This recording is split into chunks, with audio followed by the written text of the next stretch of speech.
they reckon within 2 years they'll have advanced thought reading capabilities. This feels like that sort of thing where we need to put a note in the diary and come back to this one. We absolutely do. The AI fix a digital zoo. Smart machines, what will they do? Flies to Mars or bake a bad cake? World domination, a silly mistake. Bots with Hello and welcome to episode 34 of the AI Fix, your weekly dive headfirst into the bizarre and sometimes mind-boggling world of artificial intelligence. My name's Mark Stockley. And I'm Graham Cluley. Graham, we've had some feedback. Oh, I love a bit of feedback. Who's been in touch? So Ed Robinson messaged us on LinkedIn to ask that we put the AI Fix theme tune and the lyrics on Spotify. Why does he want them on Spotify, you ask? Well, he said, guys, please upload the podcast theme tune to Spotify, including lyrics, so we can carpool karaoke it on the way to the office. Ta! Ah, what a lovely idea. Is it? I have to say, I do think our theme tune is great. And of course, it is completely AI generated. We do what we say on the tin. It's all about using the AI. I'm not sure that I still have a record of what the lyrics are. Graham, we live in the era of AI. We can just feed it into an AI transcription service and it'll tell you what the lyrics are. I guess we can. I certainly do have the full MP3 because you don't get to hear it all on the podcast. Obviously, there are extra bits and extra verses. I've only got one problem with this. Right. There's nothing in the world I hate more than karaoke. So the idea of being trapped in a car with somebody that's doing karaoke, like a moving vehicle that I'd have to jump from the moving vehicle. That would be preferable to listening to somebody singing karaoke. Well, anyway, thank you very much, Ed, for your feedback. It's a packed show today, Graham. We need to take a visit to the world of the weird. World of the weird. Oh, there's always something weird going on in the world of AI, isn't there? I bet you can't guess what it is. Is it something to do with robots, perhaps? It is. Can you guess what kind of robot? Is it a robot? It's not going to be a robot pigeon. It's not going to be a robot sea lion. Is it a robot dog? It is a robot dog. Right. A Chinese robotics company has looked across the gamut of robot dogs and decided they're not terrifying enough. Right. So it's made a new one called the Black Panther 2, and you have to see this. Crafted by Mirror Me China, it pushes boundaries like never before. Oh, so there's a robot moving quite quickly on a treadmill. Quite quickly. It's running faster. It's running really very, very quickly. This is like the $6 million man. It's running at 10 meters per second. That's the same speed as Usain Bolt. And he only manages it for 10 seconds. What? Okay, why would someone need a robot dog to return a ball that they've thrown quite so quickly as this? Is that the use for this? It would need some braking distance, wouldn't it? I suspect that you are actually the braking distance, the person it is running towards. It's just going to use your body as the way of stopping. You'll be the soft, squishy thing it's relying upon. I mean, it looks, just for the benefit of the people that can't see this, it looks like a regular robot dog. So it's got the normal, terrifying, yes, headless form that we've come to know and love. Oh, my goodness. World of the weird. Right, let's get on with the latest news. Omi, the AI wearable that reads your mind, sort of. NVIDIA is going to create a $3,000 personal AI supercomputer. Robot vacuum cleaners can now pick up your socks for you and grow legs. OpenAI has released scheduled tasks in ChatGPT. Google's Notebook LM had to teach its AI podcast hosts not to act annoyed at humans. So, Mark, yeah, are you familiar with the Omi? No. What's the Omi? Check out this video. Ivan Pavlov. Ring a bell? Unconditioned stimulus. So, as you can see, this is a chap who's got a little dot attached to the side of his head, which is listening all the time. So he's sitting in a lecture and there's a couple of girls sitting next to him and they're saying in French, oh, he is kind of cute, I think. Oh, do you not think so? Apart from the massive spot on the side of his head, like the giant unsightly zit. Well, he very cleverly has located on the side of his head that they can't see. So from their view, he looks sane. Yeah. People sat on the other side of him think, who's that weirdo? Why has he got a rivet in the side of his head?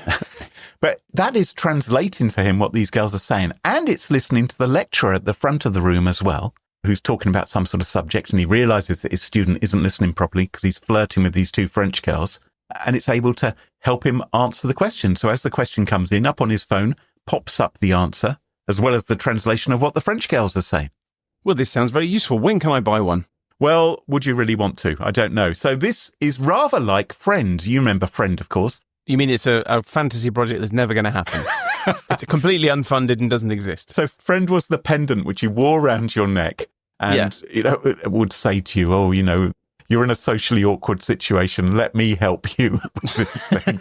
Let me make it worse. Let me make this worse. Put this around your neck. So with the Omi, you can either wear it as a necklace or you can apparently attach it to your temple. It claims to be able to read your mind in a future version, although I don't really think it's doing that. I think it's just listening at this stage. They only discovered about this competing Friend product, the Omi people, during its development, because they had planned to call theirs Friend as well. So they've ended up calling it Omi.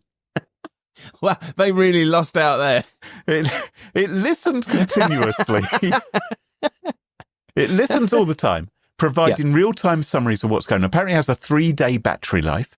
And according to its creators, it's going to use an electrode to detect when you are speaking to it. So you don't have to say, hey, Siri, or something like that. It will know that you're speaking to it. It says in the future, it'll be able to keep track of your thoughts and recall them at will. Sorry, what?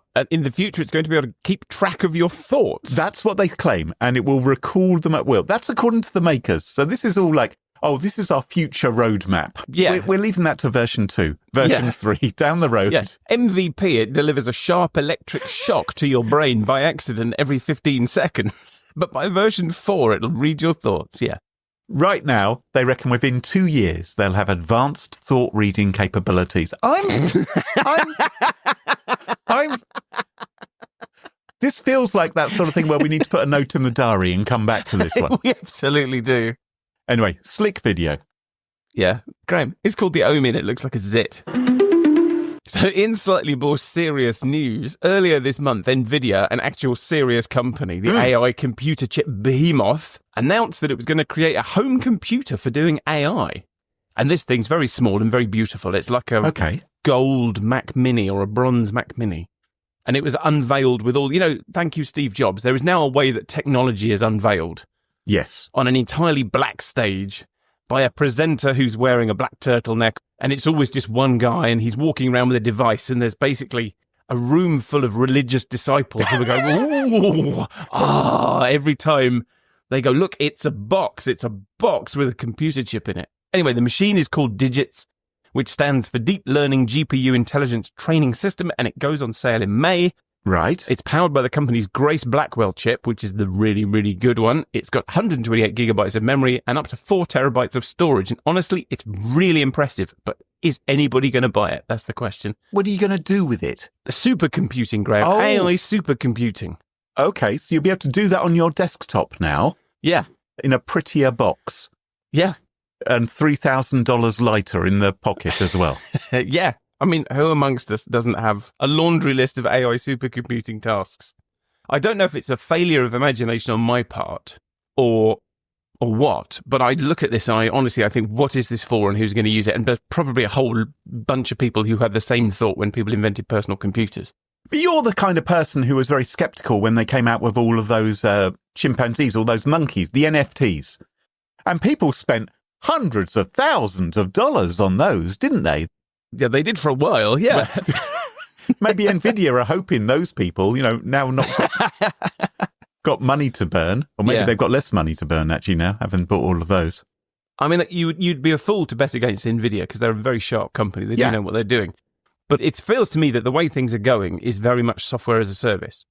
Yeah. So although, you can go and download Llama, you can own your own AI and you can run it on your own computer. So, you don't need one of these, although this will help. But actually, most people aren't using AI that way. Most people are using things like ChatGPT, which is software as a service, where you just get the end product. You don't have to worry about managing any of it. But a supervillain, they don't want to use someone else's cloud and rely upon someone else to do their super evil AI activity, do they? They want to do it themselves. Yeah, but as we've discussed previously, they're going to take over a nuclear power station and use that to power their data center. This is very much a home computer for doing very, very clever AI stuff. Are you going to buy one? No. So, robot vacuum cleaners. Yeah. I've been looking at these robot vacuum cleaners for years, thinking, well, you're all very well, but basically you're a vacuum cleaner. It's a bit dismissive. I thought, when are you going to start being a bit more useful around the house? When are you going to start doing other things? And then I came across this new robot vacuum cleaner, the Roborock Saros Z70. Opens up, it's a bit like Thunderbirds. Do you think they wanted to call this friend? It's And they couldn't, and that was the second name on the list. Its flaps open in the middle of it, and out extends this arm, which with its scissor-like fingers can pick up small things like, I don't know, a sock, a chihuahua, and then it can move it to somewhere else in your house. It can drop it into a bucket. And apparently it does this with the help of AI and object recognition. Do you know what it reminds me of? What does it remind you of? It reminds me of those fairground machines where you position the hook over the fluffy rabbit, the hook strokes the rabbit, and then it disappears back up to the top of the machine without the rabbit. It's like one of those, but much, much slower. Yes, and also more expensive. The good news is there's a child lock on it and a safety stop button near the arm's base in case of emergency, the manufacturers make. What kind of emergency could possibly happen? I'm wondering. With a robot vacuum cleaner deciding if something looks like a sock or not. Is it a sock? Is it a gerbil? What is it that I'm picking up with my pincers and moving? And then I found out it's not the only one. There are other robot vacuum cleaners right now being announced at CES. So the Dreamy X50 also has a robotic arm and it can sprout little legs. And the reason why it sprouts little legs... And it can run at 10 meters per second. The reason why is so it can get across little bumps. It can push out little legs and it sort of... just gently sort of push itself over the ledge and onto the slightly higher bit of your living room. They call it the Pro Leap. I'd say it's more of a Pro instead, which you're seeing. Now, the great news, introductory early bird offer price of just $1,300. Oh. So you can get about 2.5 of these for the price of one of NVIDIA's personal AI supercomputers. Or you could just pick up the socks. You lazy ass. Well, that is the other thing, isn't it? I tell you what, I've just worked out what this reminds me of. Okay, it's been bugging me while we've been talking. It's Robot Wars. Yes! Thank you so much. I've been trying to think. It's a circular robot with an articulated arm coming out of the top. We need these things to fight, Graham. That's what they're for. Let them fight. So we've talked a lot about 2025 being the year of AI agents, or AI that does stuff rather than just knowing stuff. Yes. The arrival of agentic AI. Yeah. Which is going to change everything. Well, it's started. OpenAI has just announced a new feature, Scheduled Tasks, and is rolling out an early beta to users on its Plus, Pro, and Team plans. I'm on the Plus, I think, but I've not got it yet. Right. It's a sort of phased rollout. Scheduled tasks allow you to get ChatGPT to do stuff in the future or on a schedule, and OpenAI gives you the following example. So you could say to ChatGPT, can you give me a briefing on AI news each afternoon? Oh, actually sounds pretty useful.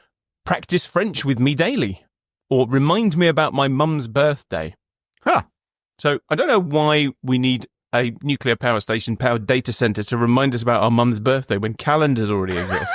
I don't know how popular that one's going to be, but I think this is a something. So what tasks will you be asking ChatGPT to do for you, Graham, maybe? Probably the first thing I'm going to ask it to do is transcribe the lyrics of the AI Fix theme tune and work out how to upload them to Spotify. That would be a good one. Do you think it can pick up socks? Well, that's what I'm wondering. I was thinking of the robot vacuum cleaner.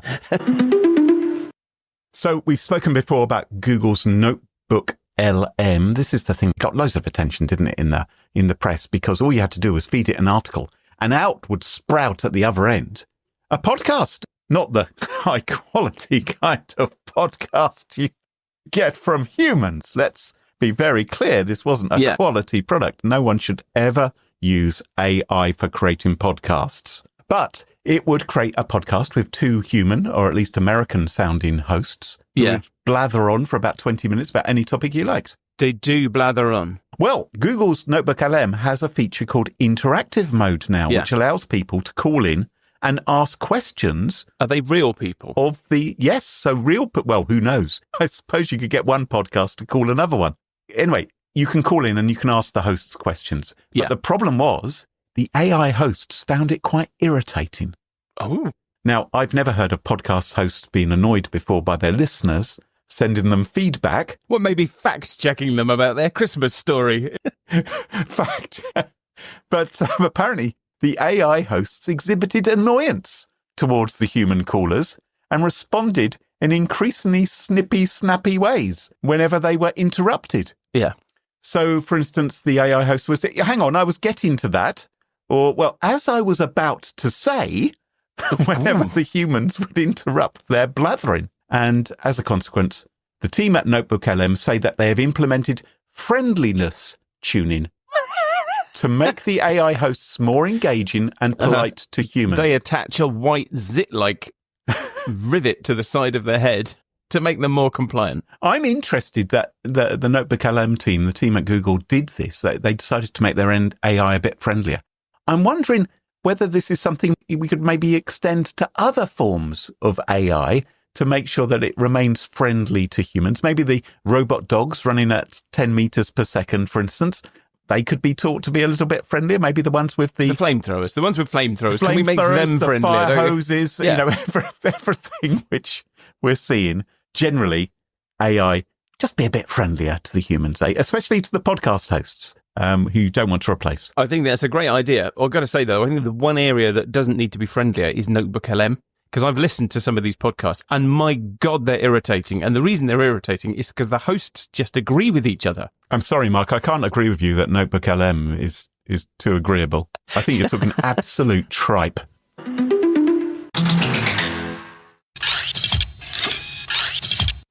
Now, Mark, deepfakes Yes. can be a bit of a problem, can't they?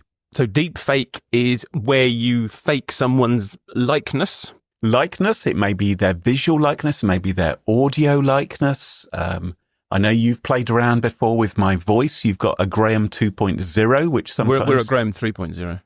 Now, sometimes a deepfake can be difficult to spot. Let me share with you something right now. I've got an audio recording I'm going to play it to you. Oh, no. Is it a deepfake or isn't it? It's of a celebrity. Give it a listen. I hope you don't mind, but I thought it would be rather wonderful to demonstrate my Alfred Hitchcock impression to you. What do you reckon, Mark? So for 11 and a half seconds, I was convinced that was you doing an impression of the Elephant Man. It's pretty uncanny. I think you will agree, whether it is John Hurt as the Elephant Man or Alfred Hitchcock, whichever it might actually be. It's pretty uncanny. So I'm relieved to see that you've got something other than Columbo up your sleeve. So it's one of my talents. I don't exhibit it very often, is my mastery of mimicry. Sorry, we're filing that under talent. It's my party trick. Anyway, today I'm going to be talking to you about deepfakes, and it's a sad story, an extraordinary story, which has made the news. There is a woman in her early 50s in France called Anne, and her experience began in February 2023. She had broken up with her husband, starting a new life. She had no experience on social media, and she thought, let's give this a try. And so she created an Instagram account, and she started posting up some holiday snaps. She's looking around Instagram. She doesn't know anything about blue tick. She doesn't know about how it works. And she sees a woman who's posted a photograph of Brad Pitt. And she thinks, oh, handsome fella. I'll give it a like. She liked, as many women of that age, or indeed other ages, they're going to fancy Brad Pitt. And she got a message back from the woman who posted it saying, he's my son. Wow. Did you know? Thank you for the like. Because she had clicked on a message from a woman who introduced herself as Jane Etta Hillhouse, the mother of the Hollywood heartthrob. And for several months, Brad Pitt's mother and Anne chatted away about everything and nothing and, all sorts. And eventually, when Anne's confidence had been won over, Brad's mum said, I should really introduce you to him. As you're a fan. Oh, that's kind. I have to introduce you. You're such a lovely woman. I think my son would love you as well. Let me introduce you. And at first, Brad Pitt wasn't interested in the messages that were being sent back and forth. He probably gets a lot of this, right? And Brad was embarrassed because his mum had put him in touch with Anne and it felt kind of awkward. But gradually over time, he was able to make Anne fall under his spell. And it turned out that poor old Brad Pitt, I don't know if you've been following Brad Pitt lately, but he's not been having the best of times. Oh, really? No, yeah.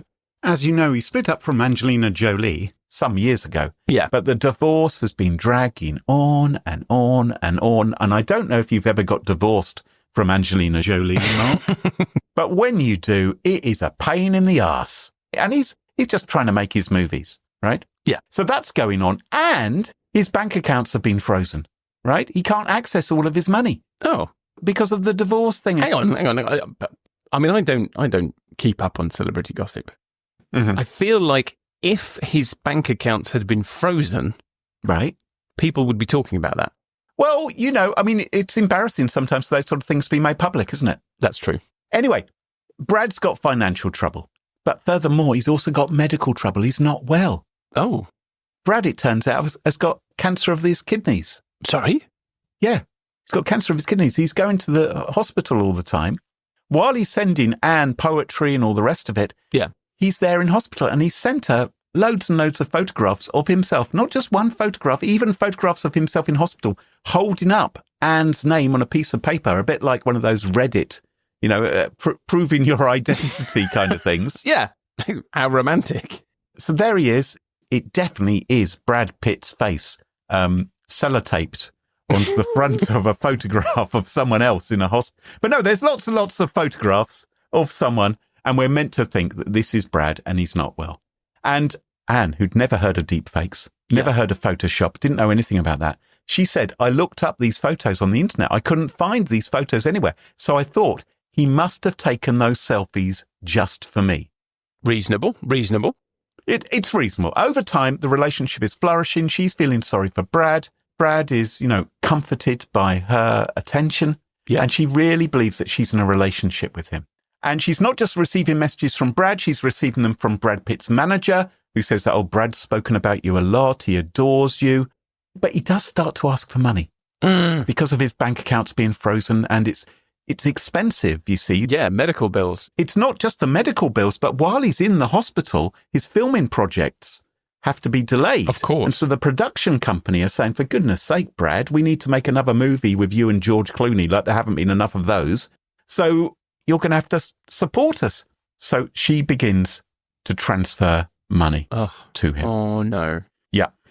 He's sent her counterfeit bank statements. She's got the deep fake images of Brad sick in hospital. Yeah. She's given him like 100,000 euros, 200,000 euros, large amounts of money. Yeah. Ultimately, she ends up giving him 830,000 euros. Oh. $850,000, which Life-changing money. life-changing money for a number of lives, I would think. Things aren't necessarily going entirely smoothly between the two of them, though, because Anne is beginning to get worried. Her daughter is suspicious that this could be a scam. Anne doesn't believe any of it. But Anne is beginning to think maybe Brad is a liar. And she thinks that because there is a news report that Brad has cheated on her. There's a news report that Brad has been filmed walking on some beach with a woman. Yeah. And the paparazzi are saying this is Brad Pitt's new girlfriend. So Anne wants to put an end to the relationship. She messages Brad and says, how dare you lie to me? I've seen you with this other woman. Brad's like, no, you misunderstood. You know, it was for a film. You know, I was out of the hospital for a while. We were doing some filming. There's nothing going on between me and her. Yeah. Don't believe it. Anne isn't convinced. Next thing Anne knows, Anne is contacted by a fake doctor who says that her Brad has swallowed all of his pills. He tried to commit suicide. He's now in a coma, and Anne feels terrible. Yeah. And she thinks, oh my goodness, what have I done? You know, I really have upset him because, of course, she's hankering on for this thing. She really believes that it's true. Take a step back for a second and just put yourself in this woman's life. Exactly. So you can say, oh, you shouldn't have fallen for this, or there are obvious clues. But you're dealing with someone who is a malicious or a malignant influencer, a criminal who is deliberately deceiving somebody. Yeah. And it's bad enough to take all their money, but then to put them through this is really horrible, horrible stuff. It's horrific. Yeah. It is absolutely horrific what has happened to this woman. Yeah. And obviously, she carried on being duped. Well, I think that there's a point, isn't there, where people are so invested. Yeah, you can't get out. If you start to have suspicions, then you have to face all these questions. Yeah. And how could I have been so stupid? And how could I have not seen the signs? It's in some ways psychologically easier to continue with the pretense. Yeah. To believe in the fakery than to believe the truth. So he's taken all these pills. Thankfully, Brad gets better miraculously. Next thing Anne knows is she has sent a link to a breaking news report, a video. Breaking news. Brad Pitt sets the record straight on relationship rumors. According to Mr. Brad Pitt, he is in an exclusive and loving relationship with one special individual who holds an exceptional place in their heart, who goes by the name of ANN. It looks like an AI-generated news broadcast to me. It looks like the kind of thing which you'd have gone to a website and entered what you want the breaking news to say. Yeah. And it includes a photograph of Anne in this as well as Brad Pitt. Yeah. But it was enough, again, to convince Anne. And she was even more convinced when Brad said to her, "Did you tell the media about this? Everyone now knows that you're in a relationship with me." And it just made the manipulation even more intense. Yeah, this sort of multimedia approach is actually quite common in big scams now. Yeah. AI technology has been adopted by scammers to create ever more believable fake profiles on social media.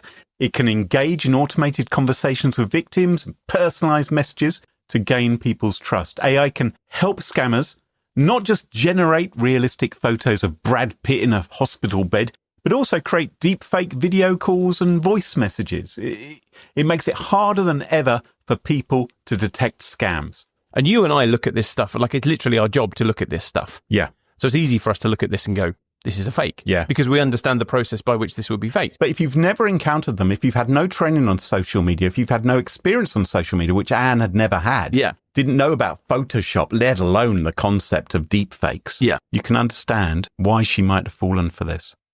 So we all need to be aware of the sophisticated ways romance scammers are using artificial intelligence and look out for our loved ones who may be at risk. Yeah. So eventually the relationship came to the end. Anne decided to end things because the media made public that Brad Pitt was in a relationship. But even then, the scammers still tried to get more money out of her. She was approached by Special FBI agent John Smith, imaginative name, who offered to try to locate the scammers. Wow. Another ruse by the same scammers to extract even more cash out of her. Yeah. Anne no longer has a roof over her head. She's basically living at a friend's place with her whole life in a couple of boxes. She says that she's attempted suicide since being scammed. Oh. It is horrific. She also says that she's got help from a security expert called Marwan. And this all came out in a French TV documentary in the last few days.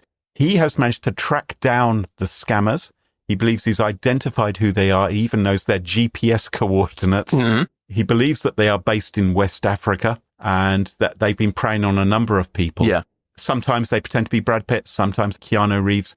So this all came out on French TV in a documentary a few days ago. And the horrible thing is, the abuse against this woman has not ended as a consequence. She has since been the subject of ridicule online, calling her crazy and stupid. There have been companies who've been posting up on Twitter, making jokes about it. Toulouse Football Club, for instance, they said, "Hi, Anne. Brad told us he'd be at the stadium on Wednesday. Are you going to be there as well?" Wow. Netflix in France, they posted something on Twitter saying, "We've got 4 films with Brad Pitt, brackets for real, this week." I'm sure that she felt it would be a helpful thing for others to go public with her story. Yeah. Because there will be other people who are being scammed right now or could be scammed in the future who will get a heads up. But what's happened to her has been even worse as a result. Hasn't she suffered enough? She now feels betrayed by the media. This has been this whole wave of harassment which has happened. And you can only imagine this is doing further harm to her emotional health. And I think we need to always remember that human beings are fragile. We can be duped. The people who should be getting our scorn are not the victims, but are the scammers themselves. And of course, we shouldn't be scornful of those who do celebrity impressions, including of long dead film directors. Yeah, you're drawing a line around all victims. All victims. In a way, we're all the same. Yeah, I agree with you completely on this. Yeah. Because you and I both talk about scams. Don't agree with me too much, Mark. It makes for a dull podcast. Just remember that.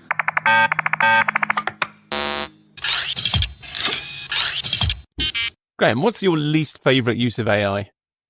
My least favourite use of AI is probably either AI-generated podcasts, which I think are a terrible thing, Yeah. AI-generated cybersecurity reporting, AI-generated cybersecurity and AI public speaking. So I don't think anyone who does public speaking or podcasting or writing about cybersecurity and AI should ever have an AI try to take work away from them. That's my personal opinion. You make some great points there, actually. Yes. Mine is those chatbots that are supposed to help you solve problems on apps and websites. Oh my God, yes. Oh, they're awful, aren't they? Nothing says your call actually isn't that important to us after all, like not being able to find a phone number on a website and being funneled into one of those awful chat sessions. Yes. And it was bad enough when we had to talk to an actual human that didn't know anything and was multitasking with 10 other people. But now you have to earn the right to even talk to the actual person. You have to get through the gatekeeper. You have to do battle with their chatbot first. It blows my mind that we live in the era of ChatGPT, which is almost good enough to replace you when you're too sick to do the podcast, Graham. I can ask it about more or less anything, and yet somehow my bank, which has got more money than God, can only afford a chatbot and knows how to answer 5 questions. I can't think of a bank or a financial service that I've used in the last few years that didn't want to funnel me through a chatbot. I remember once, this was years ago, I remember reading a news story about a company where you rang into its support line. There was a chatbot or something you had to communicate with first of all. And the chatbot went down, right? There was a technical problem. And so what the company did was it got some of its employees to pretend to be the chatbot. To follow the script. Yeah. And they were not meant to divert from it. And I'm not even sure now, you know, when they pass you through to a human? you can't be sure. It is a human, can you? It's really the worst human I've ever met, or it's another bot. Anyway, all of these chatbots begs the question, what happened to all the people that used to do that job? Yes. So last year, a study by Metrigy found that 37% of companies had reduced their contact center headcount through layoffs because of AI. Oh, boy. And when they did that, they got rid of about a quarter of their employees. So this is significant job losses in that sector as a result of AI. Yeah. And I think this raises a really interesting point, which is that AI doesn't have to be as good as the person it's replacing in order for it to be worth replacing that person with AI. You know, there's us joking about Notebook LM, and you listen to it and it's a bit crap, to be honest. It's remarkable that you can just spin up a podcast out of some documents, but it's not as good as a real podcast with real human presenters. But maybe it doesn't need to be. Exactly. And if it's cheaper and easier, because, you know, humans are a pain, aren't they? Yeah. Having human employees, having to deal with all those HR issues. If your robots don't have a union, if they're not going to HR and complaining that someone else is messing around with the work or not doing their job properly, then you just think, well, yeah, okay, the AI isn't as good, but overall, it's better. So we're already seeing a lot of contact center layoffs with AI.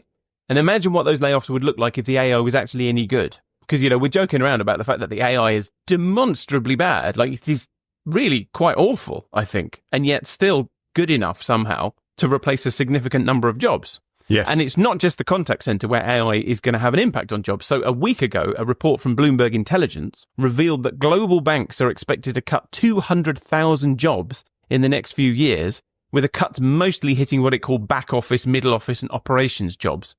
And the author of the report said any jobs involving routine, repetitive tasks are at risk. So I guess, you know, a weekly podcast, for example, would count as routine and repetitive. Who wrote that report? I wonder if that was an AI. This is the interesting thing about job losses expected from AI. So through history, technology has tended to replace physical labour, all the lowest skilled jobs. So, cars and tractors replaced horses and robots replaced workers in car assembly plants and so on. Yes. But AI is coming for knowledge work. So, for example, in August, Klarna, they're the buy now, pay later people, said it had already cut its workforce from 5,000 to 3,800 in a year. And it was going to whittle that down to about 2,000 people by using AI for marketing and customer service. Meanwhile, Mark Zuckerberg announced that AI is coming for the jobs of computer programmers at Meta. Now, just as an aside, Graham, there's something going on with Zuck, isn't there? Do you think? Definitely something going on with Zuck. So I reckon that he listened to our episode about AI supervillains. And he was disappointed that he didn't get enough airtime. I think you're right. I think he was a bit annoyed that ChatGPT thought he was less of a supervillain than Elon Musk. He's bulked himself up a bit and probably bought himself a new volcano. Anyway, in the last 2 weeks, he seems to have decided he's going to turn into Elon Musk. So he hasn't announced a space program yet, but it won't be far off. No. Not only did he come out and say that Facebook and Instagram are now going to embrace free speech, or at least embrace not paying content moderators, but he also announced that he's laying off the lowest performing 5% of his workforce. There's nothing more Elon Musk than going on the Joe Rogan podcast, so he did that. Yes. And when he was on the podcast, he suggested that before long, Meta will be using AI to do the bulk of its software engineering instead of people. We at Meta, as well as the other companies that are basically working on this, are going to have an AI that can effectively be a sort of mid-level engineer that you have at your company that can write code. And once you have that, then in the beginning it'll be really expensive to run, and then you can get it to be more efficient. And then over time we'll get to the point where a lot of the code in our apps and including the AI that we generate is actually going to be built by AI engineers instead of people engineers. And according to the World Economic Forum's Future of Jobs report, about 41% of organizations plan to reduce their headcount because of AI in the next 5 years. What are all these people going to do? The report, by the way, also lists the fastest declining jobs, and it noted that legal secretaries and graphic designers appeared in the list for the first time, and it says that that might be because of AI. Thankfully, it didn't mention podcast hosts. I think what you'll find is all those people are being made redundant will start podcasts.